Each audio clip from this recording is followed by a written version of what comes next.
Still seats in the front. Not many though. Yeah. This one. Anyway, that's good. Where's the seat for a note taker? Okay, alors, bonjour et bienvenue à Montréal. Good morning, welcome. This is ICNRG. We have an excellent front row seat for a note taker volunteer. Ah, there comes Mr. Moscow. Mark, there is a seat beside me. So while people are coming in, let's just get going. Quick reminder of the IETF IPR policy.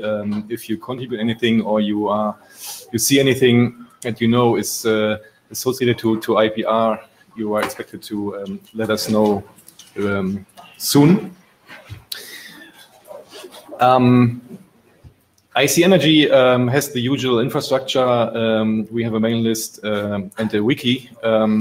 We now use the wiki to publish info on upcoming meetings and so on. These are my co-chairs, Dave Oren and Börje Ullmann. I'm Dirk Kutscher. And yeah, as we mentioned, we really need a note taker to start this meeting. And note-taking is really a light job. I mean, we don't capture all the presentations, just the question and answers. So that's the gist of the discussion. And there are no big formal requirements, so any text notes would be fine. Thanks a lot, Yannis. That's great. Okay, we have a cool agenda today. We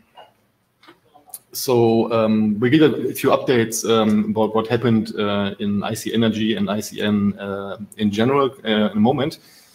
We're not talking about the ICN-WEN program. Sorry, I forgot to update the agenda. So Dirk is going to give us an update of the ICN over 5G draft and the ICN 5G LAN draft. Hitoshi is going to give us an update about the CCN info work. We have our ICN LoPan usage group item that has evolved very nicely. So Thomas is actually giving an update on this, and we think it's yeah, pretty ready. So let's look at that later. And Junga is going to talk about the two NRS documents, and so we also assess the status of those. Is there anything we missed or that people want to add? I have one thing that I need the HDMI. Oh yeah, that's very important. Actually, it fits better in a later point in the agenda, but okay, never mind. Oh really? Yeah, but oh well, do it now. Yeah, it's fine.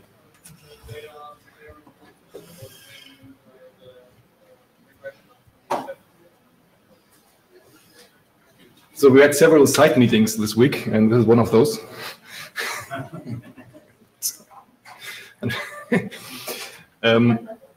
Okay, there's a story to this photo. As you may have seen, the RSC editor has recently published the two CCNX drafts, so CCNX semantics and message formats. So thanks to the great work of the authors, Mark Moscow, Nacho Solos, and Chris Wood, this is now officially published. So thank you guys. So we have experimental RFCs on the protocols after 6 years. That's about right. So that's going to be more challenging now. And the BIS work starts now. Right. This is not the end. It's a new beginning. Okay. yeah, so then let's get to the say updates and information on what has been going on in ICN. So we had this interim meeting on Sunday. If you couldn't make it, so these were the topics that we discussed. Christian gave us an update about his ideas on say, yeah, push-based operation, or say push-based application semantics, and how that could be or should be mapped to say ICN network layers. And so there are different views how this could be done, and so also what the effect of push application semantics really have to be for the ICN network. Check out the presentation. So they are all in the data tracker already. So Mark had updated a draft on selectors in CCNX that can be used for discovery, for example. So that's the idea that you can basically attach predicates to the name in an interest packet, and then nodes that support this feature can basically yeah, give you information based on these predicates. We had a new version of the IPOC, so IP over CCN, draft by Greg. So we want to adopt this as a research group item. So that just for your information. We will also do the usual confirmation on the mailing list, but just to let you know that that was the outcome of the Sunday meeting. Ruidong talked about hop-by-hop authentication for CCNX and NDN networks. And then we had yeah, presentation and discussion on ICN and QoS. So if you had been at the previous IETF meeting at the ICNRG meeting there, so there we had a longer discussion about ICN and QoS, and so basically explored the potential. So in general, the idea is that since when ICN, you first of all you have more resources that you can control that allow you to do something useful for QoS behavior, but also you have potentially more expressiveness in the say protocol, so in the names, for example, to actually classify flows, for example. And so this combination is a very powerful basis to do QoS say much better than we are able to do in IP. And so Thomas and colleagues had done some experimental work along those lines for IoT. In a very constrained network, of course, it's interesting and potentially quite important to manage resources, yeah, according to the application requirements. And so that presentation had some interesting results. So basically showed the great potential. And that was an interesting discussion. And so we have other documents on ICN QoS that, for example, talk about yeah, how to label flows, how to implement QoS treatment. So this discussion will continue hopefully next time at the next meeting. Okay, quick announcement. There's going to be the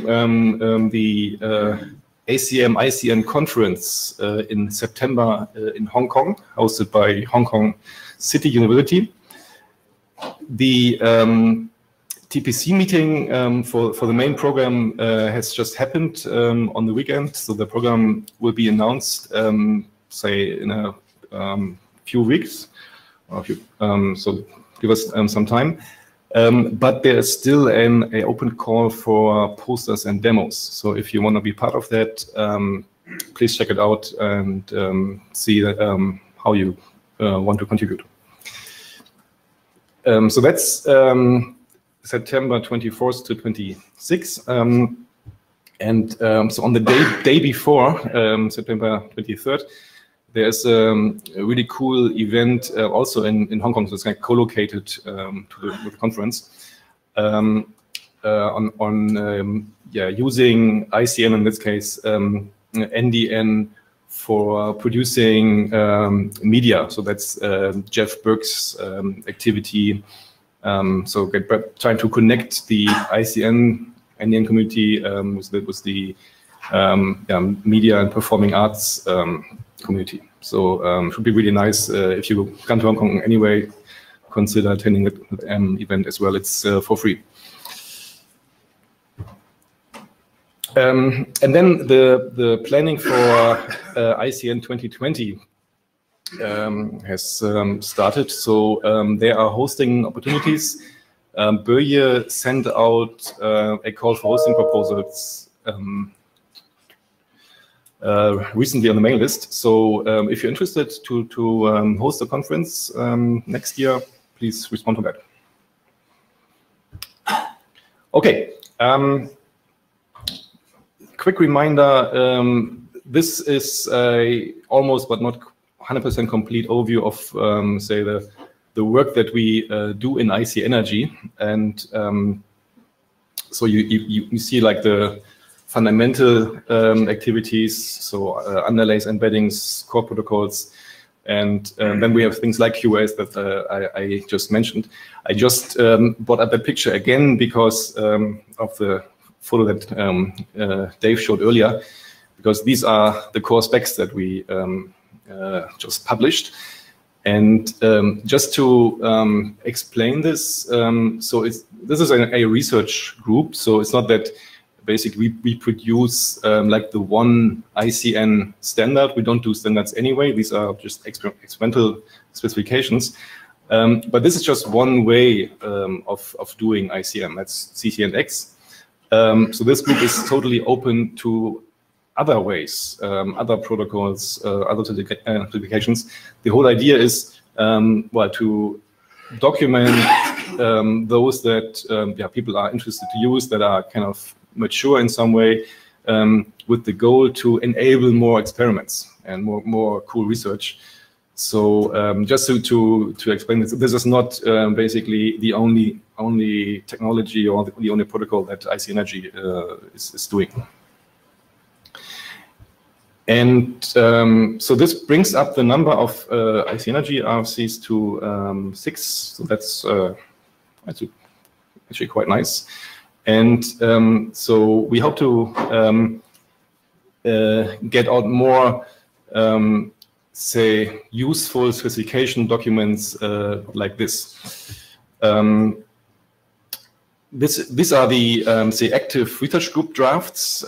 So we will hear presentations on a few of those later today. Just let me just quickly check the deployment guidelines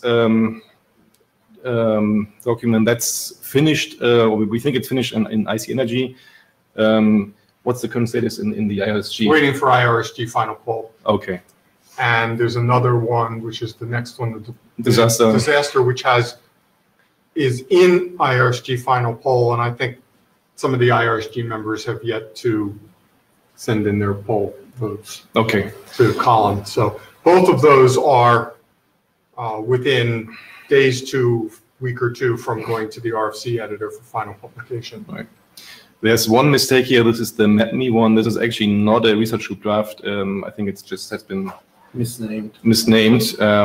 We need to work on that to get that corrected, perhaps, or find a solution.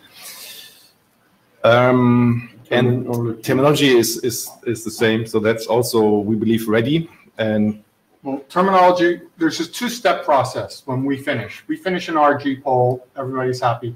The next step is there's an actual formal review by IRSG members. And I believe we are waiting to start that review, or is it in review? No, I think we're waiting. Is Colin in the room? No. All right. Well, we need to go bug Colin because he has at least 3 action items. Yeah. But we will do that this week. And so there's one draft that is currently expired, but this is Flick. So file like ICN collections manifests for CCNX, at least so far. So that's also really, say, useful and important, you could say, base technology that for CCNX. So we hope to resurrect this pretty soon. So Dave can say a few words. So Christian and Mark and I got together earlier. I forget what day it was already. And we have a plan put together for finishing that draft. There doesn't need to be very much work on it. It's very solid. But there are 3 things that really needed to be done, which we will do in the next iteration, and we'll get it resubmitted. Number 1 is to formally define the extensibility model and how you extend the manifest formats, because that was underspecified. The second is to produce not just a CCN messages protocol mapping of manifests, but an NDN protocol mapping of manifests. So we'll have identical manifest formats for both underlying protocol architectures. And the third is that the way it works now is the pointers in the manifest are to raw hashes, which says that if the consumer wants to know something about the content, they actually have to fetch the content. So there was no capability of any type of annotations or small metadata that would give a consumer advice about whether they actually want to bother fetching that content or not. So we're adding annotations on the hash values. So an example of what you might use this for is if it's a manifest for a video asset, and each hash value is a frame of the video, you can annotate that with, for example, what the preferred fetch order is. Should you fetch in decode order or presentation order, and potentially other annotations. So those are the 3 changes, enhancements we expect to make to it, and hopefully have a new version for people to see in the near future. Thank you, Dave. Just quickly again on the CCNX specifications. So if you're new to this group and you want to understand what this is about, of course, first of all, check out the RSCs. But other than that, Mark is going to give a short summary of those documents later today in IETF Open. So be there if you're interested. Okay, and so with that, this concludes our updates overview material. Dirk would be next. Dave. No, Dave is not next. So that was you didn't take that out? Yeah, that was my mistake. So we do Once this. again, I failed to deliver on a commitment. We do this next time. It's my mistake again.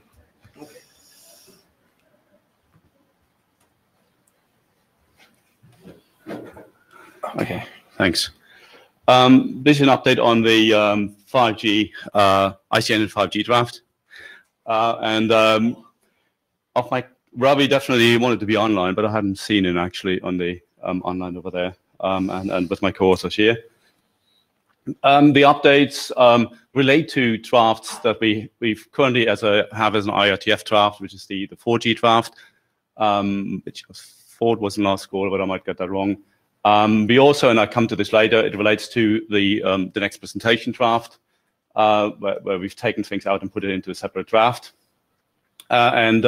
This draft, as I said, is about enabling ICN in 5G systems, so it makes direct references to ongoing 5G work in 3GPP, and it leverages some of the design principles that are also included in the 4G draft. So it's good to also look at that draft, maybe, in conjunction, if you will. And there's an overlap in authors, as you will notice.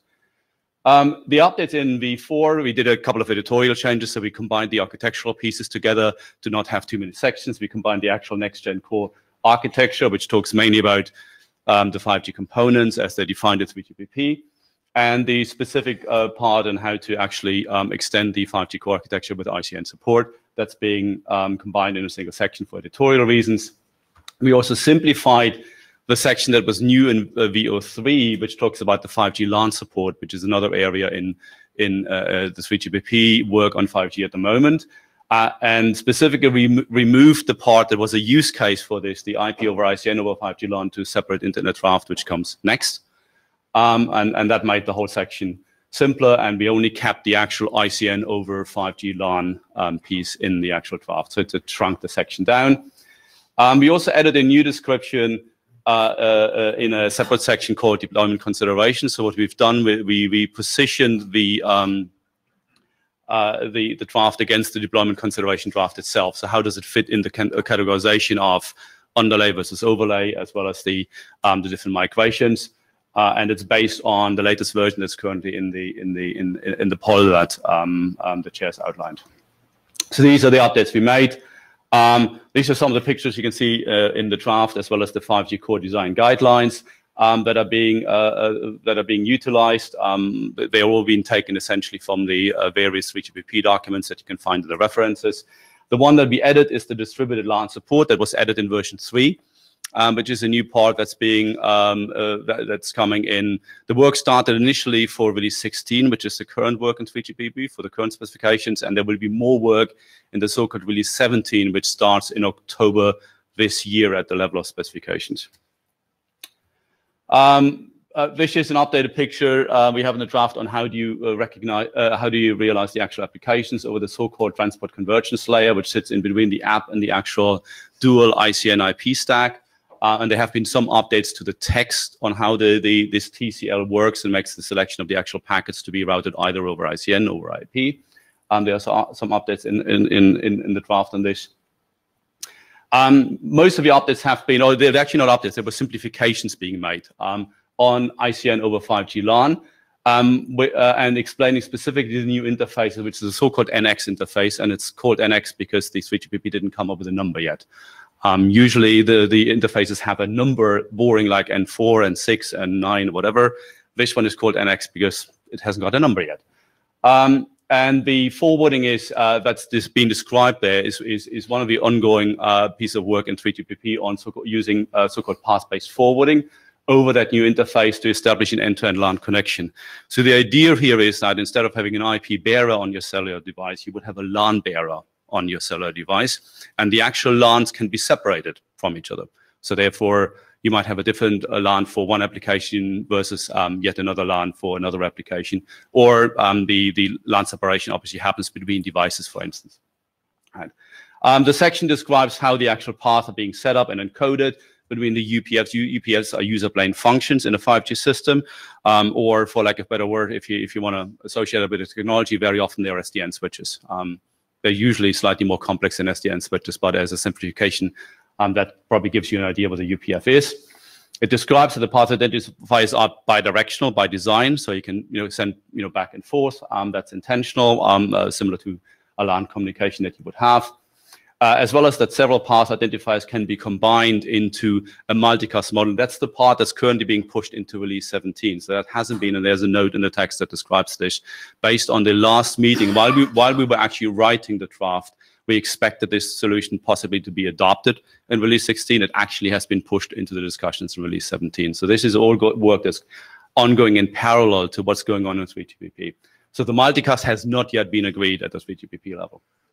I mean, probably should make the note a bit stronger in the draft that describes that.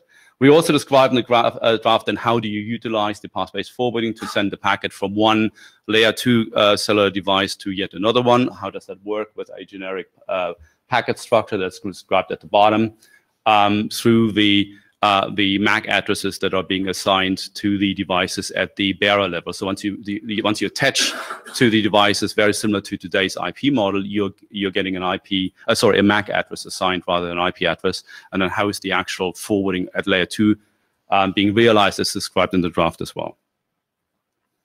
The next steps we have is to collect feedback from the ICNRG, in particular on the changes. There, as I said, there's a difference in changes. Some of them are editorial. Some the 5G part has largely been updated. It's mainly updating following the specifications. The 5G LAN part is newer because it's ongoing work. But to get comments from the working group would be very useful to see where we are with that.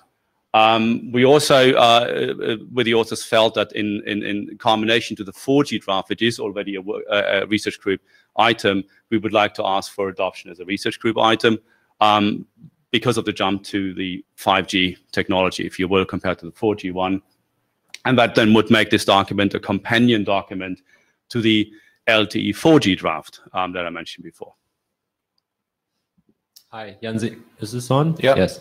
Jan Zedov, just a process question. So I'm not a 5G expert, but obviously 5G standardization is still ongoing. Yeah. So what's your vision? Is then this to be a living document? I mean, that doesn't matter regarding working group adoption, right? Or research group. We can adopt it and still have it as a living document.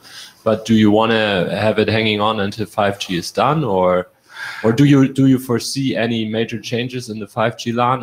Again, I'm not an expert. I'm just. So for the 5G core architectures, no, this is, I mean, the update there was minor. It's relative, so there were updates to that part of the text. I said the 5G LAN is a little bit of a moving target at the moment, because as I said, while we were writing it, we were actually expecting the multicast mode. 5G LAN at the moment in release 16 is a LAN-to-LAN communication. It doesn't actually describe how to do multicast, which is slightly strange, right? But it has been moved. It's an agreed topic that's being moved to release 17. So for that part, yes, I would agree us needing to update this as we go along. You know, indeed. Yeah. I'm Frank from Nokia. Unfortunately, I haven't read your latest version of the document. Do you have considerations of this low latency work, which is also discussed in 3GPP? Any mappings, for instance, to TSN, that type of no, considerations? We left that for two reasons. I think there's a relation, yes, indeed. One of the reasons we left it out. For 5G LAN. Yes, exactly. The question we could add this. The reason we didn't add it is because we didn't want to have two moving targets in a way, because even the TSN is equally fluid at the moment. So we left that out and basically focused on the baseline LAN communication. Okay. So yeah, this is one of the activities that could help people to understand how actually deploy ICN in a particular network. So it's potentially it's a kind of useful output of this group. So we are kind of positive to this request. Quick question: who has read these two 5G drafts, or any of those? Yeah. Okay. So in this room, is there any objection regarding adopting this draft? We need to confirm it on the mailing list. Yeah. Just if you have any concern, now's a good time. Okay, so as I said, so we are in general positive, and we'll follow up on the mail list. See whether there are any other comments. Okay. But thanks a lot for tracking the 5G work and doing this. It's really useful. Yeah. I mean, one of the things we're going to do definitely for the next draft, based also on the feedback, is to put the clear notices to those pieces that are actually being put into the newer releases. So we're going to do that for the living document comment. Okay. Okay. Well, while Dirk is getting the next presentation up, the blue sheets, where do we have those? Can you send them around? There's some more people that have come into the room. If you want have a bigger room next time, please sign the blue sheet. Exactly, yeah. Okay. I apologize for the SRO situation, but they allocate room sizes based on how many names are on the blue sheet of the previous meeting. So we should grab a few people outside. Sorry, I didn't say that. Okay, so this draft is a new draft, but as I mentioned before, this came out of an editorial decision to actually move parts of the previous draft out into a separate one. So in a way, this is the second time the content is being presented, but the draft itself is a new submission. I don't think there's any of my co-authors here. CG is here, sorry. Yes, he indeed is here. So the related draft, as I mentioned, is the previous one. And we took the in the previous one, in the previous version of the previous draft, the IP over ICN over 5G LAN was a use case for the ICN over 5G LAN, and as I said, we then moved this out. But there is the overlap that we utilize in this draft is to the 5G core design principles. So we're not repeating all of it. We have a certain recap of the 5G LAN, which is much shorter than in the actual 5G draft, because we don't want to repeat everything, if you will. So that's not hard. Yes. To be shorter. So what we are focusing on here is how to utilize the ICN over 5G LAN capability and implement actually IP over an ICN over 5G LAN over there, over this type of arrangements. We describe use cases in the draft. I said the slight repetition or recap of the actual realization of 5G LAN in the 5G core network. And then we focus in the main part on the realization of IP-based services. Yeah, hi. You are not speaking about running IP. You are speaking about running services that normally transit over IP. Yes, the IP-based services, yes. It made the title very, very long to call it IP-based services over ICN over 5G LAN, but I could have done that. The actual section is called IP-based services, though. Just either go to the microphone or repeat the question, because we have people on the. Oh, sorry. Yeah, sorry. The question was whether we run IP over an ICN or we run IP-based services. Yes, the draft is called IP over ICN for short. The section is for a reason called IP-based services over ICN over 5G LAN. And I'm going to agree with John that it's misleading. This title is misleading. So I think making the name longer is okay. Okay, good. No, we do that. It was literally just to keep the file name and everything shorter. I can make that clear in the actual file name itself. Not a problem.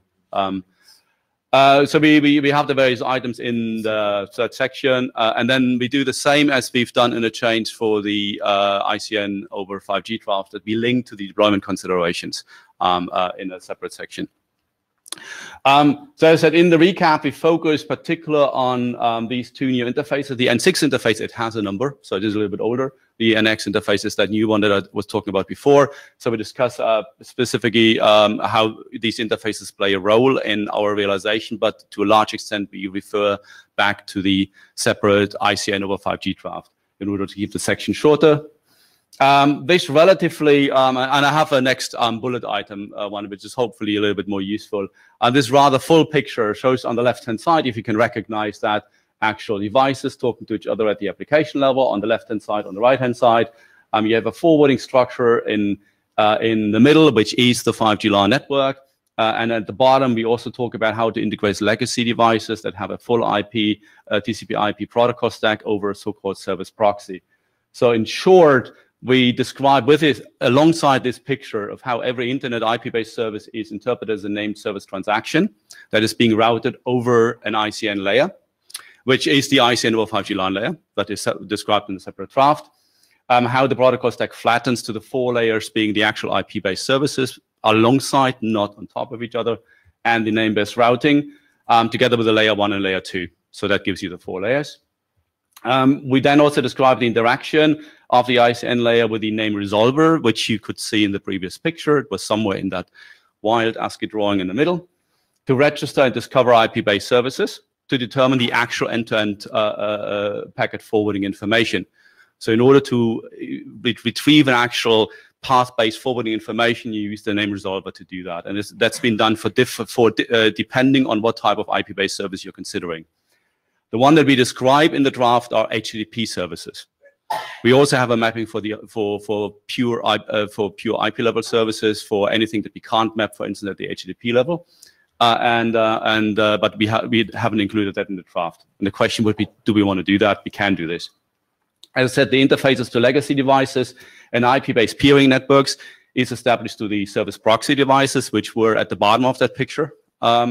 And they terminate a traditional internet protocol stack and then communicate with the actual IP protocol stack-based devices. The next step, this is, as I said, is an initial draft. It is longer than the piece that we had included in the joint draft the last time. So it has already more information than we had at the last IETF. But still, obviously, what we're interested in is to collect feedback from the ICNRG, not only about the name of the draft, but also about some of the operations. As I said, one of the questions we had is, do we want to include all of the mappings we have? We have mappings for HTTP, for IP, for CoAP, and for some other services. Do we want to have them as separate sections? At the moment, we only describe how to map HTTP-based services. We also have we haven't updated certain protocol details like the flow management and the mobility handling. They are to be done for future versions. They are included as a section, but just with the editor's note for future versions. And as a next step, we also intend to host a demo at the next IETF in November to show the system, to show a running system for each type of that type of solution. Good. Nice. Thank you. Any questions? I know, John, you have tons, but it's... No, questions wasn't the word. Okay. I'll offer a comment, which is that I think, and I'm walking into this totally, I think I would stick with the HTTP-based services.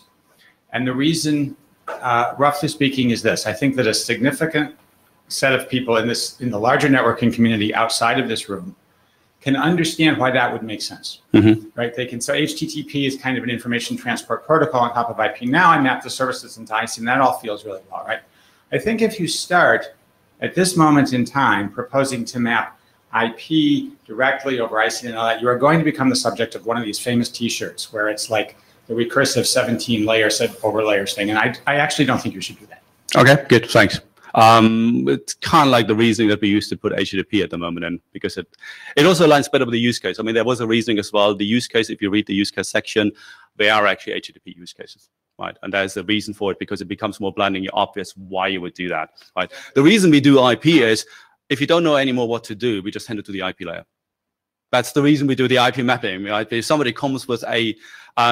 we had a trial a couple of 2 years ago where somebody allegedly did HTTP, but it turned out it was a ready-made version of HTTP, and we just handed it straight back to the IP layer. We actually detect that and just give it to IP and said, okay. And a lot of the benefits that are described in the use cases are not obviously visible if you do that at the IP layer, right? Just a comment as well. I'm sure, well, I hope you're aware that we had a paper at the ICN conference a while ago. I think Dave was co-author, saying that while you can do HTTP over ICN, a lot of the tricks that modern web pages do are not so easy over ICN, right?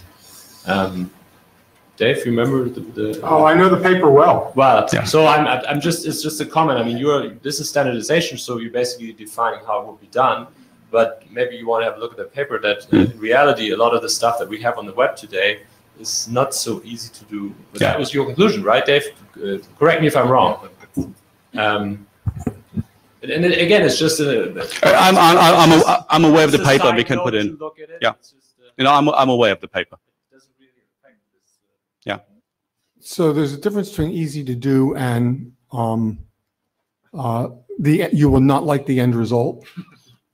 So it's not so much that it's hard to do, it's that why would you do this? Well, that's another question. Right. So we have some follow-up questions about HTTP. So first of all, there's multiple use cases for HTTP. There's like browser and there's web services. The other question is, what about certificate management and HTTPS? Is there anything that happens special there for certificate resolution? And also for, I was thinking in terms of use case for HTTP, there's both microservices and there's, browser stuff. So microservices may be a different set of constraints. The other thing I was going to ask about was CoAP-S and CoAP, which makes a lot of sense in the IoT use case. So the section on security, it was not on the list, there was an EG. This section of security consideration is to be filled as well. So that goes to the HTTPS one. We actually have the question about the microservices. We have a draft in the CoinRG, which is on Thursday, where we use this technology at the terminal, so with actual change protocol stacks, to do microservices underneath monolithic applications. So we decompose Android apps, just because we don't only do Android for some reason. We decompose Android's app in real time and establish microservices being delivered over this solution in a terminal. So that does work, and that would be part of the demo, for instance, we could be running in November. So I bounced up because I heard the word standardization from the previous speaker, and it isn't, right? This is a research draft, and I think actually it's a really excellent question to say, okay, look, we know that HTTP is warped and abused and twisted beyond all recognition. It's a really interesting question, how well and how broadly the mapping applies. So I think it's a good research question. Okay, thanks.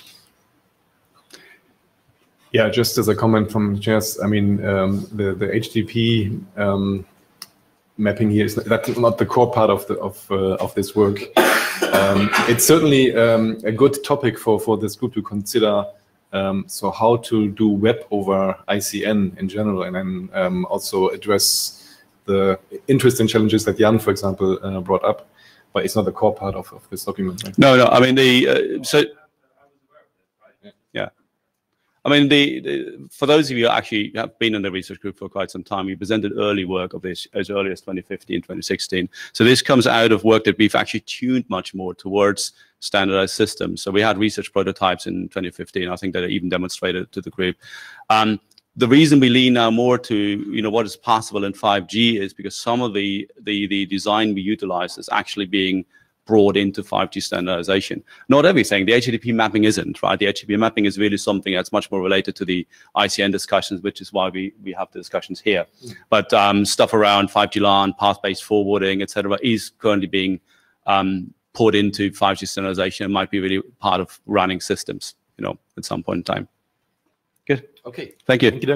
Looking forward to the demo in November. Yeah. That's great. Okay, Hitoshi, you're next.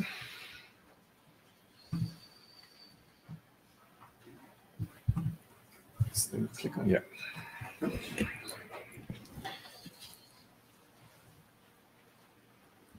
Okay, so this is a CCNA for draft update. So this is a version, currently it's version 2. Oh. What's going on here? Okay. So this is a changes from version 1 to version 2. Thanks to Dave's comment in a mailing list, we clarified several terminologies. The first one is routers or content holders. They are sometimes misleading, so I clarified the meaning of routers and the meaning of content holders. Usually, actually, routers is just a mission, the node who has a mission to hold the data and the interest packet, and the content holder means that it's a cache router who cache the corresponding cache that is requested via interest packet. And the cache versus unexpired cache. So this is something like a mixed in a document. So I clarified the cache is just a cache that may be expired or may not be expired. And expired cache is, as it says, it's not expired yet. And the section 3211, I changed the reply sub-block. This is also thanks for Dave's comment. I scale up the object size for reply sub-block. Previously, the content object size was a byte. That byte is a unit, and now the unit is a kilobyte. So totally 4.29 terabyte can be supported as a maximum in a 30-bit, 2-bit field. And the counter, for the refreshing the counter, so this is also, there was no discussion about the status of the refreshed contents. So we add this statement: if the cache is refreshed after reboot, the counter must be refreshed, must set to, so the counter must set to 0. And if the cache remains after reboot, the counter must not be refreshed, which means must be kept as is. And we also need to add some IANA section, but even though it's not completed yet, but we added the IANA section. So this is just a recap of CCNA for behavior. So CCNA for user initiates request message with request block and sends a message to last hop router, and the last hop router and other router along the path insert their repo prop in the hop by hop header and for the message here. Message based on their fields in a hop by hop manner, and the caching routers who has a specified content or first hop router append the reply block and the reply sub blocks to the message and send the message as reply message towards CCN info user along the bit entry. This is a basic behavior. So the default behavior, especially for the situation, the router supporting the router supports the multipath FIB. Some router may have strategy for multipath forwarding. When it sends the interest message to multiple neighbor routers, it may delay or prioritize to send a message to the upstream routers. The CCN info request as a default complies with such strategy, which means that the CCN info user could trace the actual forwarding path based on the forwarding strategy. So this is something like a data plane trace. But we also add some complex situation we call the full discovery request. There may be the case that CCN info user wants to discover all potential forwarding paths based on router's FIB. This means that it's not a request, any broadcast request. So the FIB may have a multiple entries for specific content, but according to the strategy, as I said, it's maybe delayed or prioritized. But if the CCN info user request full discovery request, then if the FIB has 2 entries for specified content, then the request packet goes to the 2 or multiple requests, toward multiple forwarders. If a CCN info user sets the F flag in the request block of the request message to the request to request the full discovery, the upstream routers forward the request to the all multiple upstream routers based on the FIB simultaneously. Then the CCN info user could trace all potential forwarding paths. Note that some router may ignore the full discovery request according to their policy. In that case, router terminates the request. This is a full discovery situation.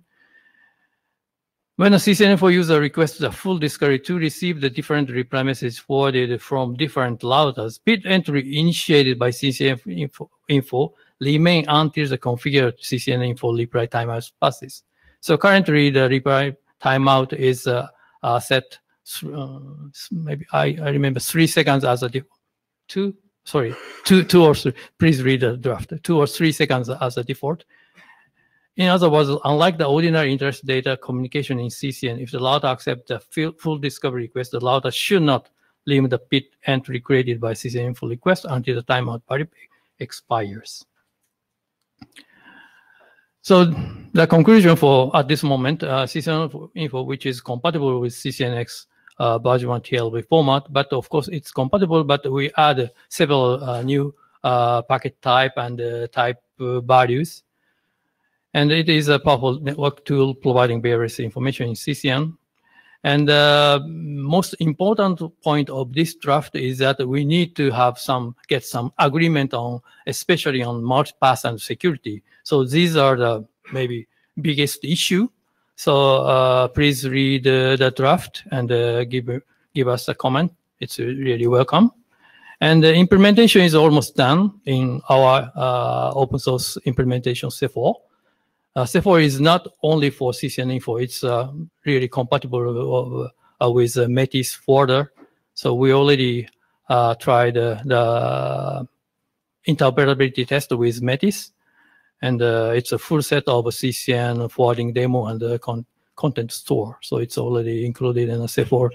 So if you are interested in, please access to the CEFOR.net website. Okay, that's all. Thanks, Hitoshi. Any questions or comments?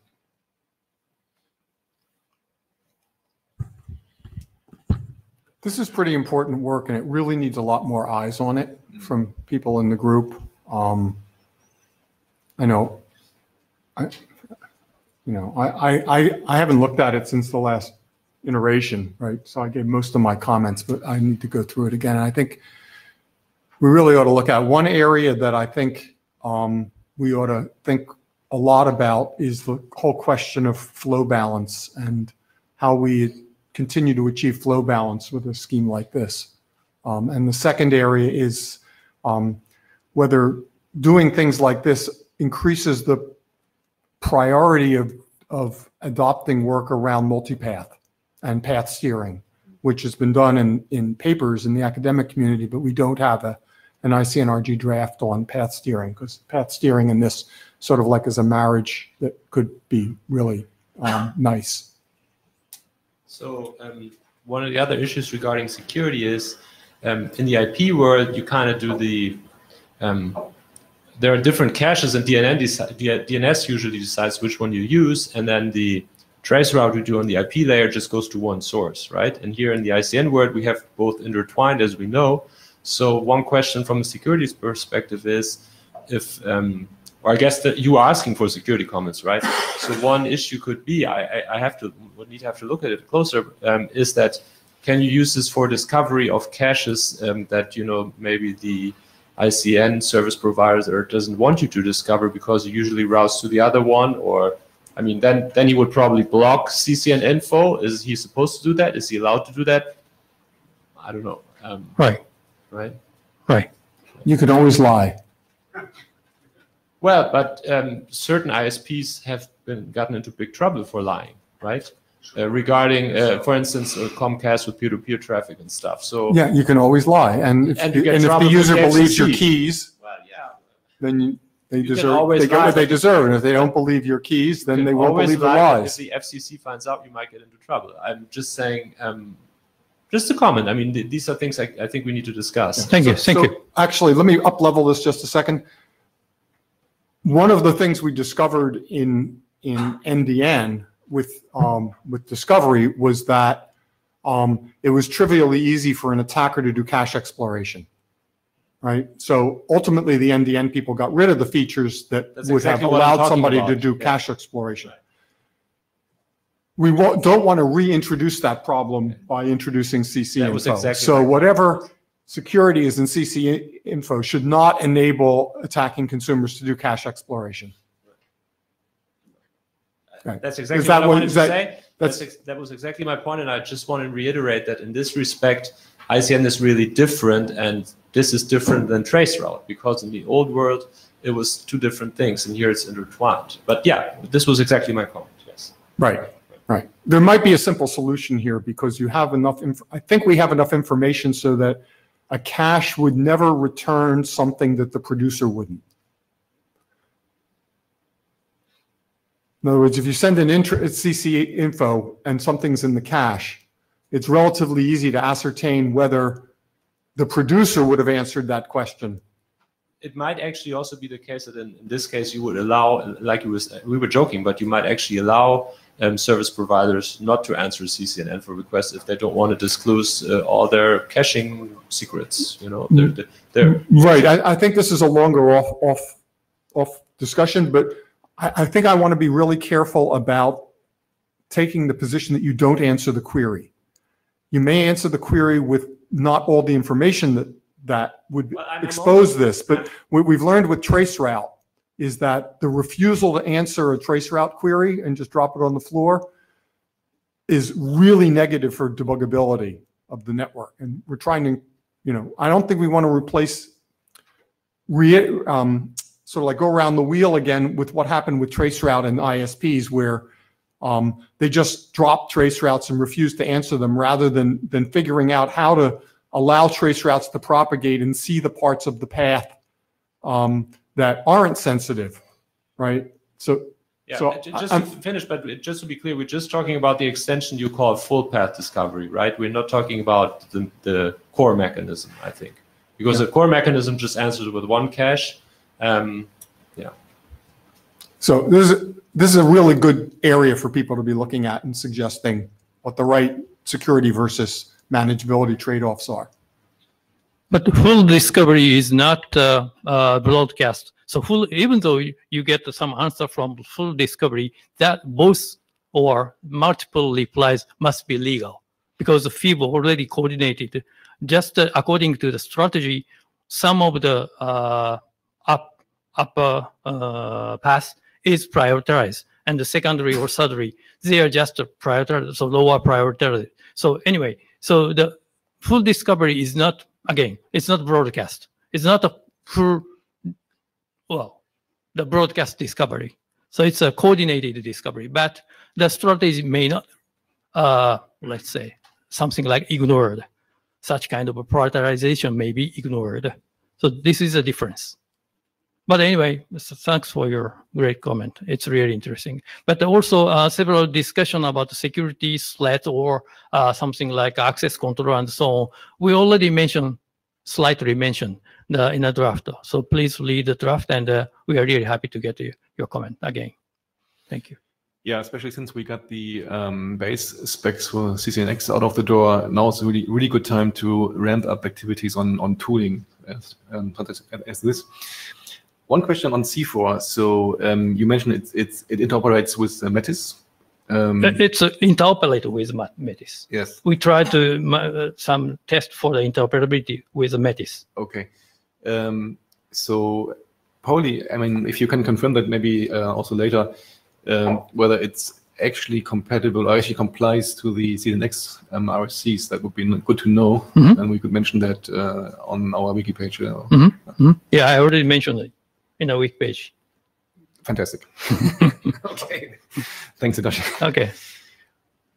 Okay. Thank you. Thanks a lot.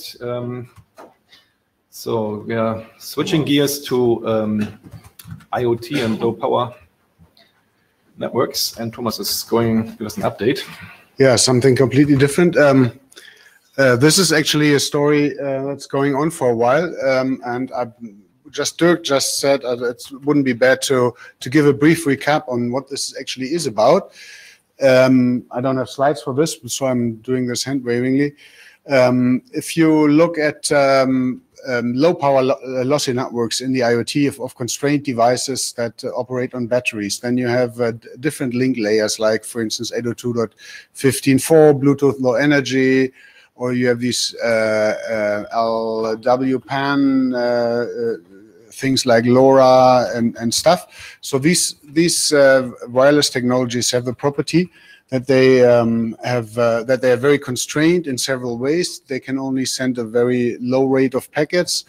The maximum transfer unit size is pretty low. So 802.11 has 127 bytes, including the layer 2 headers. So this is all different from the common picture we have from fixed networks, big pipes that are interconnected and where you can actually do a lot of complex operations without doing any harm.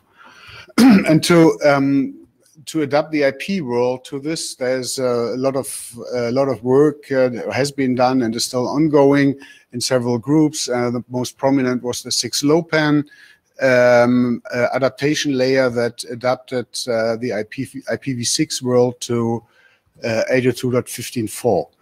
And if you want, so this is the correspondent work for ICN, which is in some cases pretty similar, or even just transfers the concept one-to-one, so it doesn't reinvent them. And there are a couple of things in this draft that are very specific to NDN, CCN, NDN. It addresses both. So what is rather generic? Well, generic is that if you are in a 15.4 network, you need to tell the layer 2, because it doesn't have a type field or a payload type field. You need to tell the receiving node that reads the layer 2 what is the protocol. So this is done via a dispatch field in 6LoWPAN. So we extend this dispatch field to address that there's NDN or CCN coming and not IPv6. Then there's a more or less standard fragmentation mechanism that fragments larger chunks onto these small MTU sizes. That is more or less straightforward to transfer to NDN as well. And then there are a lot of mechanisms that relate to compression to make the transfer of packets or of data chunks more efficient. And these compression mechanisms address headers. Not data. We are not looking at entropy encoding of data or so. That's not the case here. But we're looking at headers and trying to reduce the header sizes in the most versatile way. Versatile means getting the thing small, but do it in a way that it is not addressing every narrow corner case, making the thing extremely complex, but being very useful for, let's say, 80–90% of the cases. And that's where we are actually in, and this is what this draft does. And it is in the middle of more or less converging discussion. So we had 2 updates since the last time. One update last time was last presentation here was Prague. One update was from version 2 to version 3, and the other one is from version 3 to version 4. So what did we do in this first step of update? The key discussion that was around was first on the way how to encode timers. That's the time TLV section, and the second was how can we sort of even simplify the scheme by just not taking or accounting for exceptions that are more or less not so important. So what do we do? First, we extended editorial stuff. That's editorial stuff. Also, quite a number of just writing and clarifying, and then we selected the time TLV values. That was a longer discussion, and we also simplified the way how the compression works. And here's some details. So the idea with the time TLV is borrowed from an LoPen RFC. That's basically the idea to have to compress the time values into 1 byte, and the byte should be able to cover decent ranges of numbers, so ranges from sub-millisecond up to days, but at the price of granularity. So you can't express every number, but you express can express many numbers in the small range and fewer numbers in the large range. This is done by an encoding using exponent and mantissa, and then using an exponential representation that is written on the slides here, and you get things that are in these ranges of sub-milliseconds to 45 days. The point here, or the thing that was actually on the discussion here is that if you compress an arbitrary number in this way, then you can't recover the number exactly. You can, if the number is not representable in this way, then you're actually you need to round to the nearest or nearest larger number, which is actually in the draft now. We had a discussion whether we wanted to, with Dave also, whether we wanted to actually change the whole timer system in CCN, but this actually didn't. That was a bit too late, I guess. Huh? Oh, it's definitely too late for the current specs, but yeah. Since we're going to start opening up BIS, I think this is high on the list of things we might want to do. Right. So for any time values in CCNX that aren't inside the security envelope, we'd be able to compress them this way. And for most of the uses of timers in CCN, it has the nice property that this exploits, which is that the longer the time, the less precision you need in the actual time things are being measured. So this is something we'll discuss as perhaps being done globally for all the specs. Jan Zidov, I just wanted to mention that this problem is, well known and old. It's the same with floating point numbers, IEEE, floating point encoding. Yeah. So basically, what you're saying is either you have a longer format, then you can be more precise. If you have just very small, you have to round, and that's. Of course, the problem is that you have to recalculate checksums if you can't recover if it's inside the security envelope and you can't recover the original number, then you have to recalculate checksums, which is just not so. Right. So it would be better if the uncompressed representation was actually minimal, so it doesn't have to be separately compressed. I'm not aware of use cases where actually this range of numbers is clearly insufficient, because I'm not sure whether you really need 43 dot blah blah blah days time to live value or so something like this. Yeah, I mean, the one that would be the delta for expiration over current time, right? Because data expiration might very easily be longer than 45 days. Right, but all the rest, yeah. we'll look at it. We'll look at it. Okay, that's the one. So, and the second is the state compression scheme is built in a way that we are trying to cut out a lot of type and length values from the TLV encoding, and this is by fixing an order and fixing certain types, and the scheme gets more complicated if you give more freedom to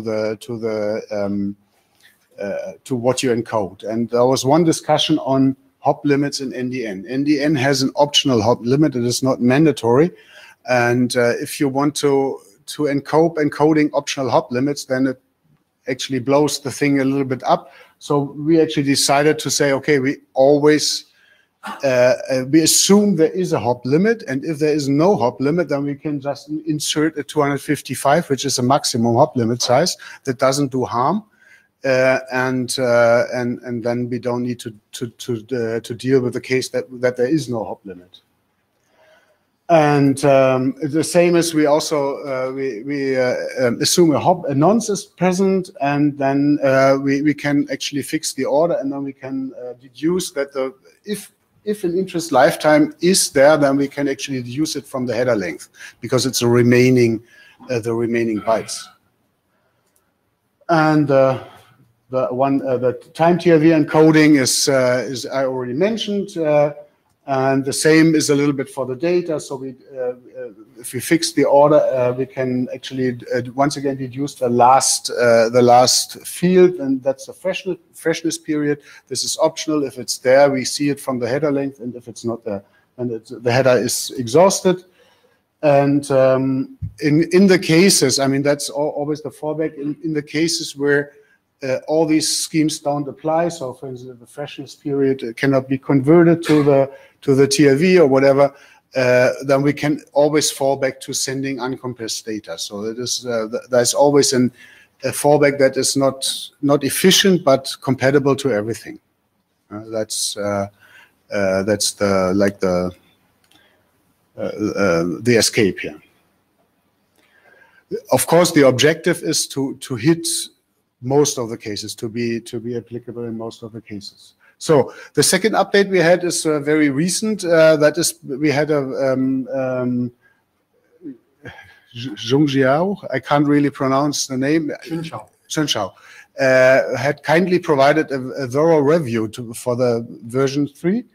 And well, we had discussions on the list. We also had offline discussions on some details with him. There was a number of things just to straighten out, and this is enumerated here. And there's one discussion point left, which I bring to the group on the next slide. So he addressed a couple of things. So this was actually a mistake to have it digest at the data compression, at the data part. He pointed out, which was a very smart pointing out that the forwarding hints could also work with a TLV compression scheme that actually applies for the names. So we added this. Then we had some adaptation on the newest versions of NDN. There was a parameter renamed application parameter. Well, we adopted this. That's minor details. Here was also an editorial thing. Then there was, there was the point that actually NDN is a moving target, as you call it, is changing, and we sort of clarified that we are addressing certain specifications, and if actually things move away in the NDN spec, then this document cannot handle it, and then it needs to be either uncompressed or a future version needs to do it. The discussion point here is actually, I wanted to bring this to this group, is the question about compressing names. So we always assume that we have all name components of the type generic name. That means it's opaque. NDN foresees the option to have type names. So for instance, you could have part of the name being a temperature with some semantic and some syntax, or being something, I don't know, some counter or some of a certain length. This has not been addressed in the draft, and actually we are not really excited about addressing this because it makes it complicated. But the question was raised, should this be incorporated, should this be addressed in this work, or shouldn't it? I mean, it's a trade-off. I mean, and just to understand, if there would be such thing as a gateway from NDN to this format, you would just go, you would lose that information, right? But that would still be possible. Well, no. I mean, currently it would be if you have type name components that we couldn't compress them, so we would send uncompressed. So the whole compression scheme would only address this generic name components. A figure that suggests that you can kind of transform from left to right. Well, this is what we do. What we do currently. So we have right. So you lose that information. No, you can't lose the information, because when the data packet comes back, you won't be able to check the signature. No, we are not losing the information. We are fixing the type here. So that's why we cut it out. Yeah, the type is generic name component, and that's so we don't transmit it. But if we want to handle different kind of types in the name components, then we can't just elide the type, because otherwise we can't recover it. So we have an IANA registry of types for CCN. Yeah. Right. A few of them we expect to be widely used. For example, chunk number. Mm-hmm. So it may be worth going through the IANA registry, and for things we expect to see a lot, mm-hmm.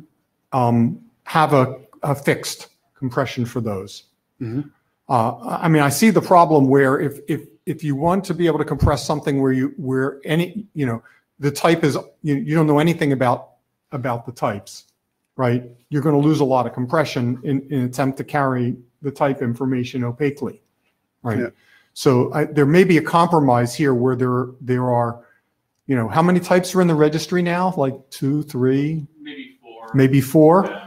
And of those, maybe only we can talk about which ones we actually expect to see commonly used, and we can, you know, you can do, you know, constant dictionary, you know, static dictionary compression of the types that we expect to see.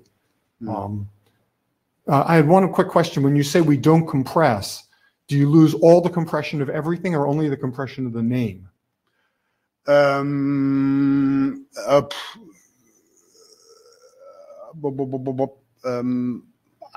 don't want to answer this generally. I mean, there are parts in the draft where you can leave out the... Yeah, because there's coupling there. Okay. Yeah, it's a bit complicated. I mean, I don't want to say something wrong. Yeah. So, okay. My opinion, for what it's worth, is that we should deal with the types we expect to be widely used and not worry about the general case.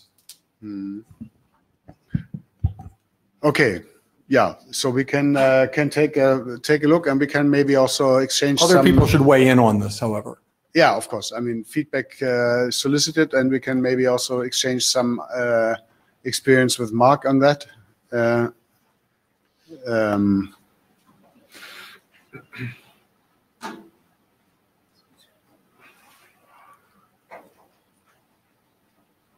Yeah, hi, Mark Moscow.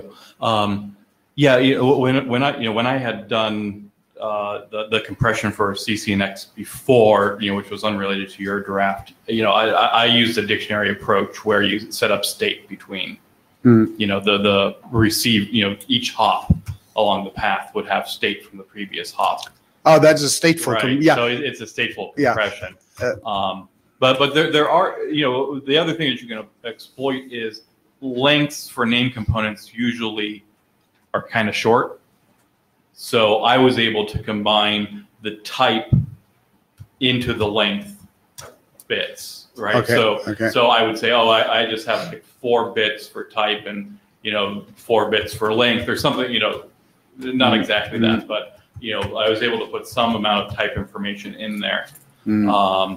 Or if you have repeating fields, you could set up just a little self-contained dictionary as part of the compression. So I mean, there are actually two ways to do this. I mean, this draft also addresses stateful compression, but not for the names now. So we could include this into stateful compression. Types. I mean, leave this approach for the generic, and then if there are type name components, then put this into stateful compression. The other would be like to squeeze this a bit, having some. I mean, here's only the length of the overall name, and then you have like no type, no component length, and a stop bit. So that's actually that's very very much compressed. So there could be something in between. Yeah. I'll look over the draft again and see if I can make some suggestions on that. But for names, usually you have enough repetition between all the different names in the packet that just doing a teeny dictionary at the start, would let you do arbitrary compression, but still get a lot of compression. Yeah. So kind of related to this was a discussion that came up yesterday in the 6LoWPAN group. We were talking about the long addresses for IPv6 and using prefixes and having essentially gateways that add prefixes or drop prefixes. Not exactly NATs, they are like network boundaries. Yeah, I know. And so you could apply the same concept for names, is you have something that adds or reduces, eliminates prefixes on names. This is a stateful compression of 6LoWPAN, yeah, and we also only at the gateway, not the. Yeah. This actually exists here too. So we already have the stateful compression of common prefixes here, which is that's more or less straightforward translation. So you just cut the prefix that is common to the communication, and then you fix it at a nodal state. Yeah. But here it would be something like what Mark means is it would be something like we have a name that is built of component type 1, type 2, type 3, and this name repeats. So we can say this be of name type 5 or so, and this has this structure. So we know that we are actually communicating a type 5 name, and then we can write down the compressed format. So what Mark says basically is that the names are not arbitrary, but they follow some logic. So I mean the structure of the name, of course. Yeah. Okay. Yeah. Okay. So we straighten this out. Otherwise, we believe that this is more or less matured, yeah. Thanks. I think this has evolved quite nicely, and it's also really important work, to be honest. Who's interested in IoT and ICN? No, that's more of you. So who has read the latest version of this draft? Oh, not the latest, but the one before. Yeah. So a version. Okay. Okay, so there are two things. So one is we want to evade the outcome of the name component discussion. Yeah, please. And but second is it would be good to get a few more eyes on this draft. So maybe somebody who maybe hasn't read it yet could have a look with fresh eyes, so that we could just do some quality assurance in the group here. Can we get a volunteer for reviewing this?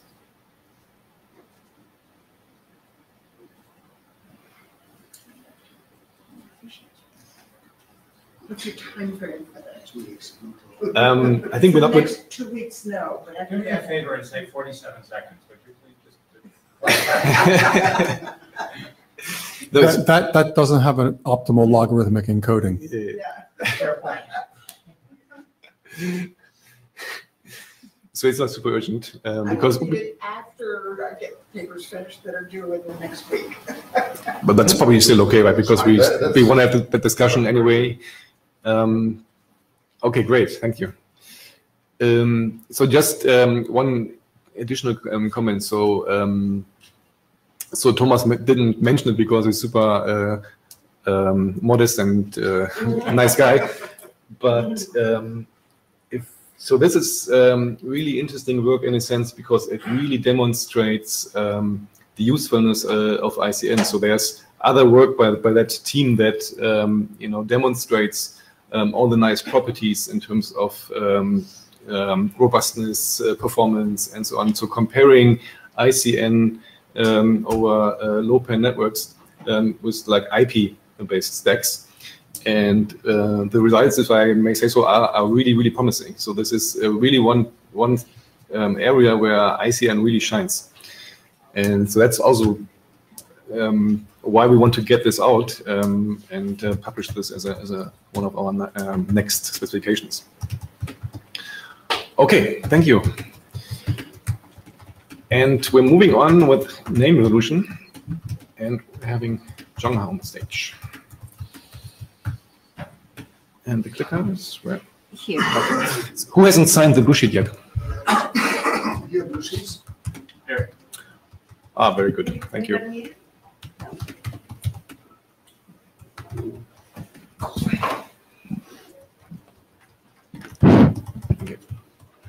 Okay. Hello, everyone. I'm Jongha Hong from E3.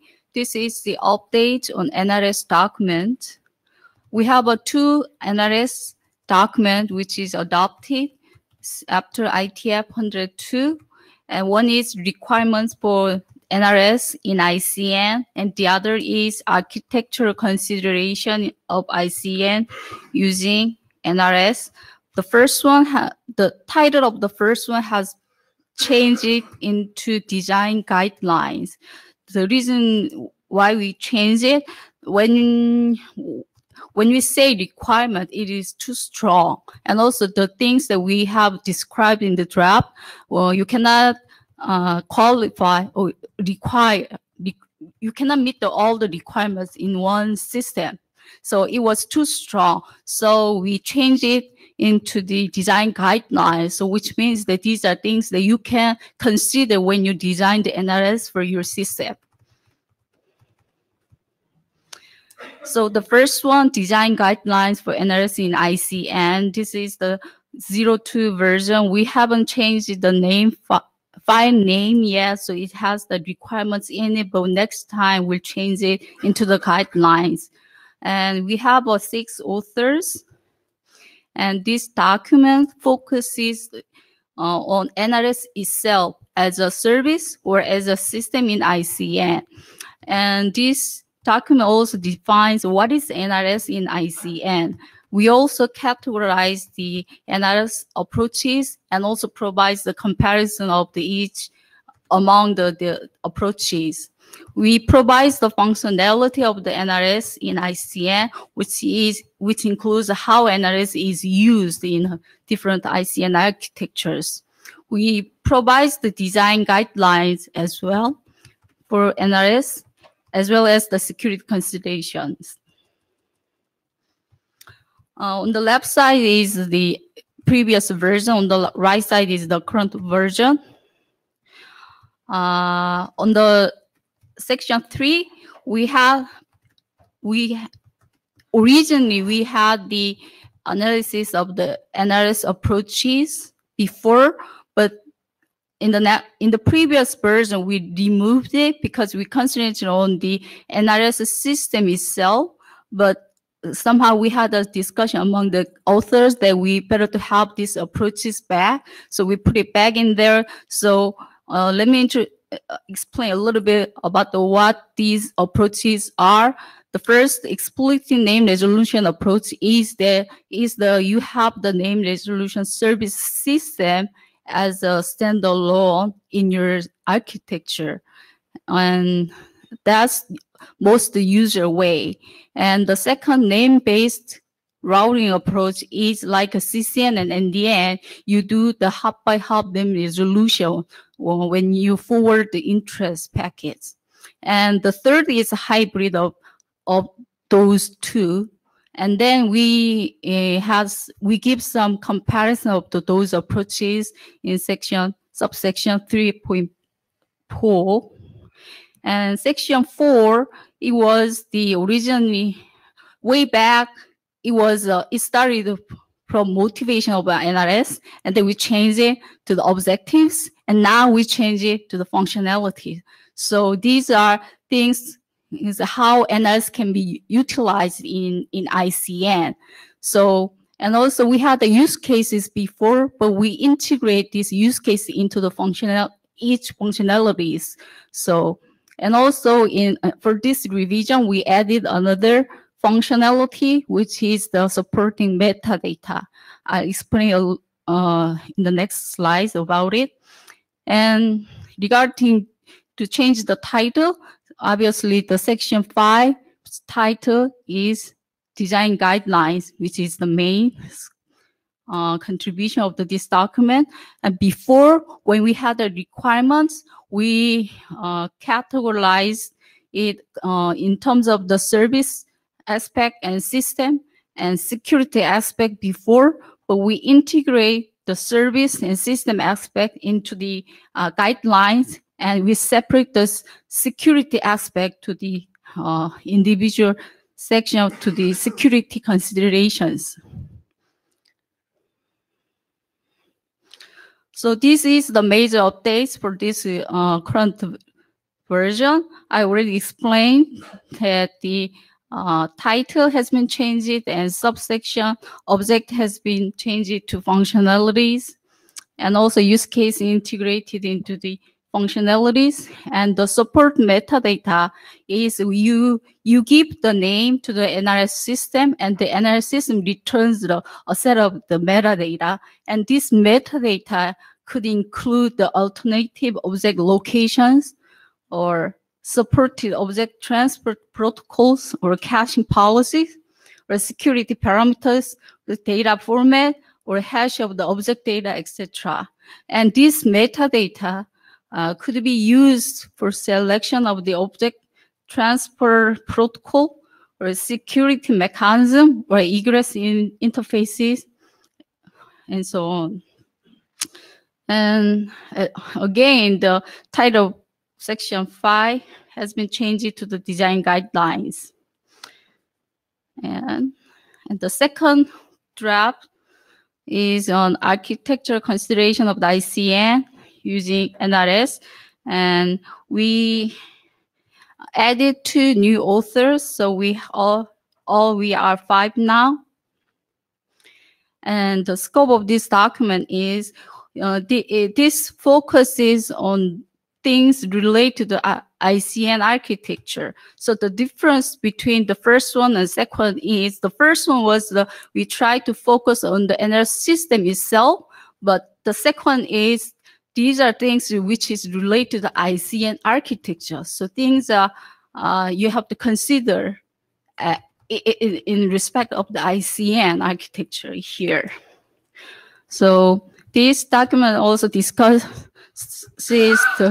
how an ICN routing system has to be changed when NRS is integrated into ICN, because NRS system is not a mandatory to the ICN. So you have a certain purpose to use the NRS in your architecture. So when you integrate your architecture, then there are the ICN routing has to be changed. So we discussed it in terms of the procedure and latency and security respect. And then we provide the ICN architecture considerations for NRS, which includes the procedures of NRS system with name mapping records and ICN protocol design for NRS system, and how to process the result of the name resolution. And this is the major changes from previous one. We added some terminologies And section 5.1, we change it from the name resolution to the name mapping, record registration, resolution, and update. And this is about the here. The terminology actually originally in here, the new terminology is the name NRS server and NRS reservoir as the NRS components, and the other two is name registration and name resolution as the NRS process. These four terminologies was defined originally in the previous version of the requirement document, but before, like we had, but these four is covered only by the explicit name resolution service approaches. So we remove from this terminology from the first draft, since the first draft covers the both approaches, but this draft assumes explicitly the explicit name resolution service approaches. So we thought this terminology is appropriate for this document, so we moved from there to this document, and then we changed it, the subsection 5.1. It was a short description about the who does the name resolution, or how does the name resolution, or when does the name resolution in the system.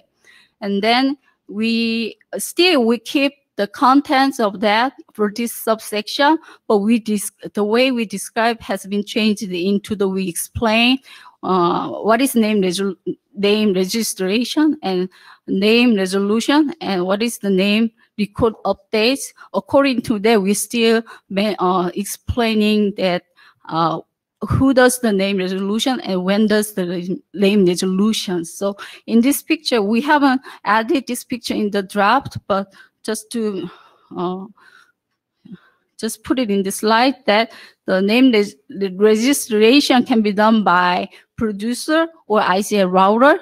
Also, name resolution can be done by consumer side or the ICN router. That's your choice when you design the system.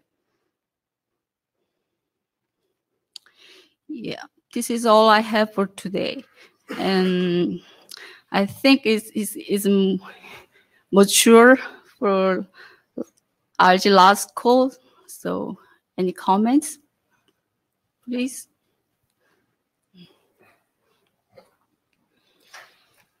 So while Mark walks up, just for clarification, so these are two informational documents, and so the idea here is that we're not saying every ICN system needs name resolution. It's more like, so if you are inclined to use name resolution, these are the considerations regarding the, say, NRS system and the impact it would have on your ICN system. Okay, yeah. Hi, Mark Moscow. So my understanding in the design considerations is the name resolution can be done on a prefix basis. So I could register a prefix and have all names under that prefix, use that resolution. We didn't assume any type of the specific type of the name. What the way we describe here is any type of the name, you just register along with some information. Mm-hmm. So depending on how you use it, the information can be different things. Okay. So right. Yeah, like for support mobility, you could get a location, mm-hmm. or for like routing scalability, you can use NRS. Then you can get the another name. Okay. Yeah. At the interim meeting, we were talking about discovery, meaning I give you a name prefix and some parameters about the content I want to search for, mm-hmm. under that. And there was a question, Well, that sounds like a name resolution service. Yeah, sure. Yeah. So do you envision something like that could be put into an NRS? Yeah. I think in the like a functionality section, yeah, we could include it. Okay. Yeah. Yeah, I was just wondering, what, you know, if you wanted to keep it simpler, or you wanted, or if you thought, oh, maybe this sort of like search on names could be done, because it's really a name to a name resolution, not a name to a locator resolution. Mm-hmm. Yeah. Name to like information, but that information could include all the types of like names or locator or whatever, including any metadata. Okay. Yeah. All right. Thank you. Yeah. Thanks. So I'm going to expose my lack of knowledge here. How does this relate to the two different kinds of name services that Mobility First provides? One is the name certification service, which also does kind of human-friendly name to GUID, and the other is the global resolution service, which goes from GUID to something that helps you find things. But so they've partitioned the name resolution problem into two parts intentionally because they have different kinds of requirements. Mm-hmm. So I'm wondering whether you've thought about that and how this relates to what they're talking about. Yeah, we try to include all types of the name resolution, and we deal with the we didn't provide the we tried not to fry the too deep in each cases, but for like what you're saying, I think we could include it as a mobility support functionalities like that. Yes, so we covered it. Yeah. But we didn't, in the draft, we tried to avoid the specific like mechanism or system or something like that. We tried to like more keep the general information about it. So. Yeah, Dr. Clausen, I wanted to make sure that it would be good to actually highlight these two different steps, because another system where it might be a bit unusual, but it actually includes the notion of name-based routing, is 3GPP 5G. 3GPP 5G has the option to do control plane routing based on name-based routing, strangely enough. But it actually has two steps. It has the so-called service discovery profile resolution and the actual name-based routing solution. It's unfortunately all called name resolution function, which is the thing that I disagree with. But it makes sure that it differentiates these two different steps. So it says, yes, I want to do, I don't know, an authentication management function, and it's Dave being in the US under that subscriber ID. Please give me an actual real name I can route on. And that's the very first step. The second step is the one, once I have that name, how do I get to the instance that actually can serve it? And it seems it might be quite useful, because it's very similar to what Mobility First did, to actually make these two different steps quite clear in the actual draft, that there are two different problems.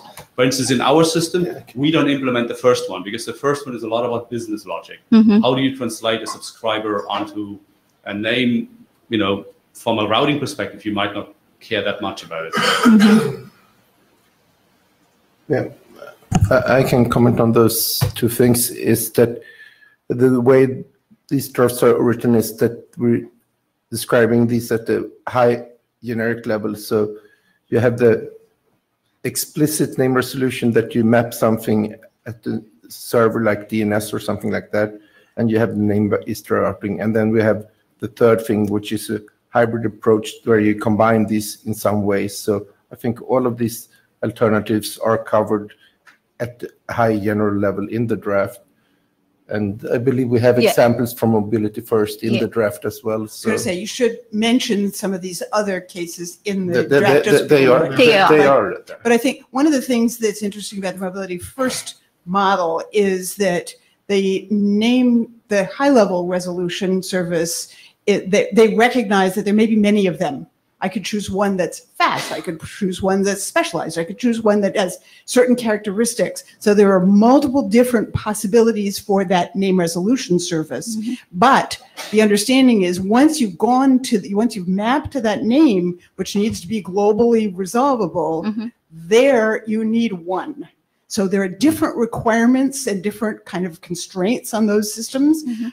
which is part of the reason you want to separate them, because in some cases you allow for many different possibilities, and the other you must have exactly one.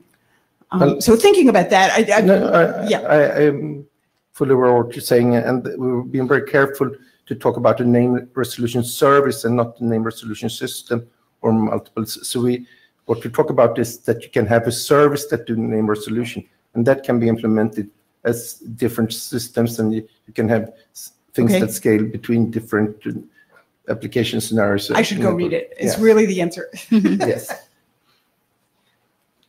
Okay. Okay, great. So I mean, this work has been discussed and reviewed a couple of times here in the group. So what and we think it has reached a good level of maturity. So what we'd like to do is issue that research group last call on the list now. And of course, if there are more comments like this, we will deal with them. But we think that that's a good next step now for us to just have people read it again and come up with their substantial comments. So that's going to happen after this meeting. Okay. Thank you very much. Thank Anna. you. All right.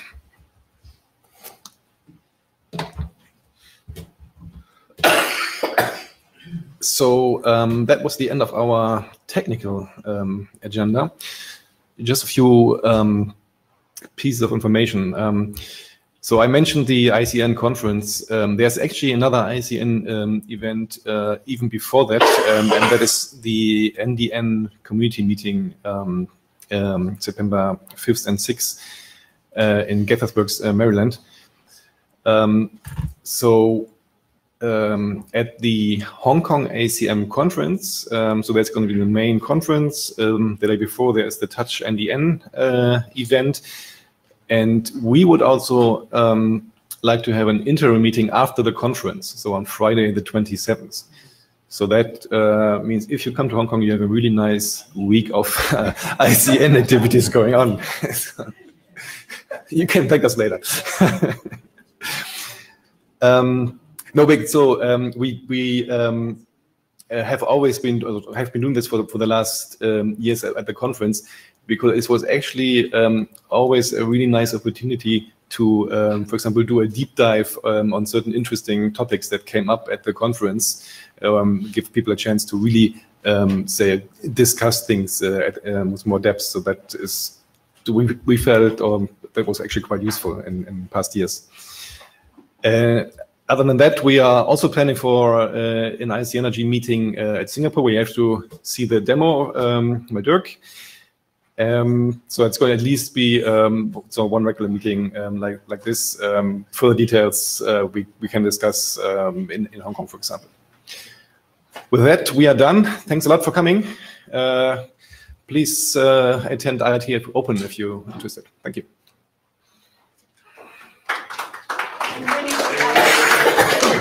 Can you tell us what IETF Open is?